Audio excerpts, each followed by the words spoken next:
I haven't said much about the European Union lately. I've just waited for events to play out. But I think now's the time to really start telling the truth, because they have shown their true colours. With Brexit, with leaving the European Medicines Agency, and, I'm often very critical, but well done, Boris Johnson and team, for deciding that we should look after our own national health situations, our own pandemics or emergencies, should they arise. We've made some good decisions. Kate Bingham, the woman put in charge of the vaccine programme in this country, has done a brilliant job.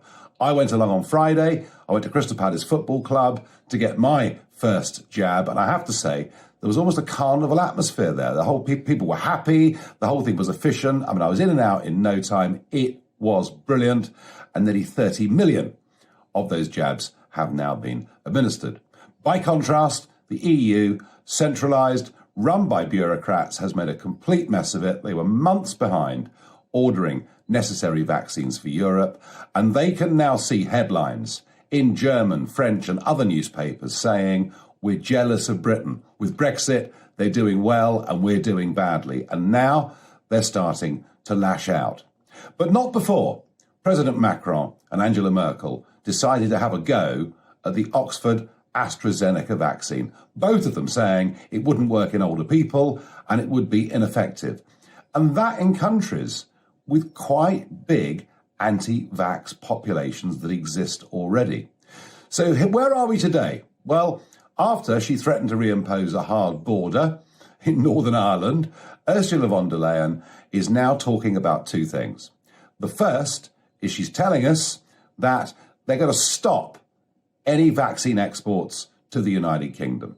They know that by doing that, it won't make a huge difference to the EU rollout. It might delay them. It might speed them up rather by a week or so, but it could put Britain back up to 2 months. Now, I don't actually believe that, because I think we've got the wit to find our way round it. But that's the first thing, threatening to punish Brexit Britain for getting something right that they've got wrong.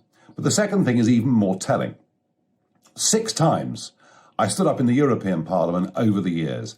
I did it when Barroso was in charge of the Commission, when Juncker was in charge of the Commission, and indeed when von der Leyen took over in charge of the Commission.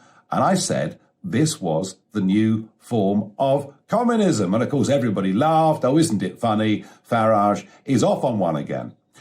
But what von der Leyen is now suggesting is that the EU may well take over the running and management of the factories. Now, anybody that has studied communist Marxism, even at GCSE, knows controlling the means of production is what communism is actually all about. They are showing their true colours. European solidarity is now for the birds. Countries breaking away, ordering their own vaccines directly, some going to Russia, some going to China. And I think this bodes very badly for the future of the European Union. But what about our relationship? So, would you believe that the withdrawal agreement that's been signed and put into British law, yes, I know, I was sceptical of it, but I didn't realise just how badly things would work out. Not only has it cut Northern Ireland off from the rest of the UK, not only is it a rotten deal for our fishermen, but we're still paying vast sums of money to an organisation that threatened to put a border back in Ireland, to an organisation that are taking a series of legal actions against us, to an organisation that has made exporting goods into the EU unnecessarily difficult, totally contrary to the spirit of the agreement, and an EU that still hasn't actually ratified the deal. They've been sitting on this now for the last 3 months. Despite all of it, we will pay them £10 billion this year and nearly £10 billion next year. And by the time from the referendum vote to us finally getting out of these financial obligations, we'll have paid them nearly £80 billion. I now cannot see why we should pay £10 billion this year to an organisation that is acting in bad faith, an organisation that is threatening to block legally acquired vaccines and kit for vaccines from that plant in the Netherlands. And I honestly think that the government should stop playing softly with the European Union. They are being absolutely brutish and nasty to us, and we just seem to lie down and take it every time.